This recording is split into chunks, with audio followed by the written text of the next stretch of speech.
See, I have no sense of self-esteem or self-worth. That's why any moment I'm willing to…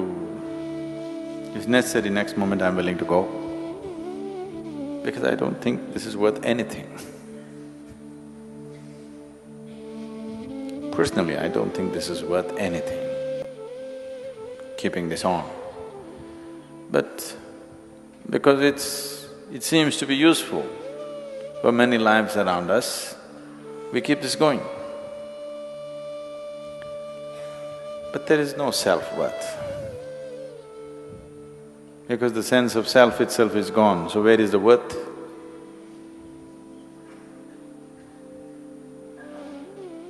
Self is not worth anything. And to that which is not worth anything, if you add esteem, that's lots of trouble. And because of this esteem, this worthless thing, if it becomes confident, that's real trouble. But for the sake of survival, because people believed, people only believed, it's not true. People believed unless you believe in yourself, you cannot survive. It's not true. It's not true in an essential way. But people believe that and it's become true for them. Because whatever you believe, if you add sufficient focus and emotion to it, it becomes real, you know. It becomes very real. All kinds of nonsensical belief systems around the world have become absolutely real for lots of people.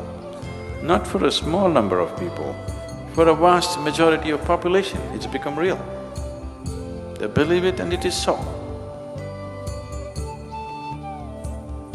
So, because of belief, these things have become real. But whatever you believe and whatever you empower with your thoughts and your emotions has no existential basis. When you talk surrender, you're talking about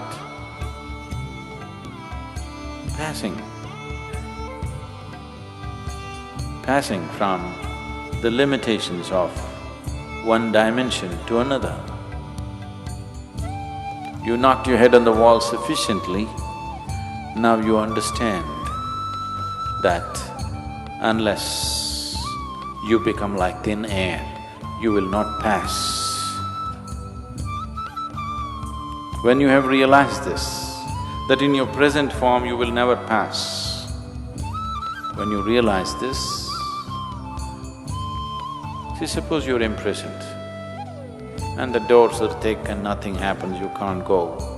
There is a gutter, filthy gutter. If you crawl through this filth, you can get out to freedom. Will you choose to crawl through the filth or no? You will, right? Yes.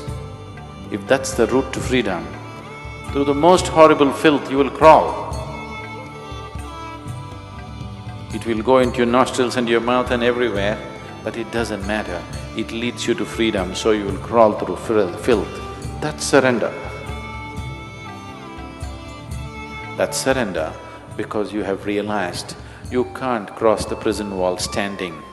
That is why you're crawling.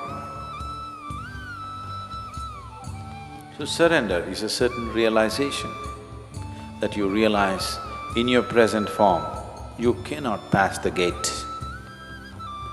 So you find a more intelligent way to pass. That will not come by cultivation. That will come only by a certain realization, either out of your intelligence or because life has ground you sufficiently, or that you're insane enough to fall in love in an unbridled way, not in a conditional way, not in a sensible way, not in a nice way, in an insane way.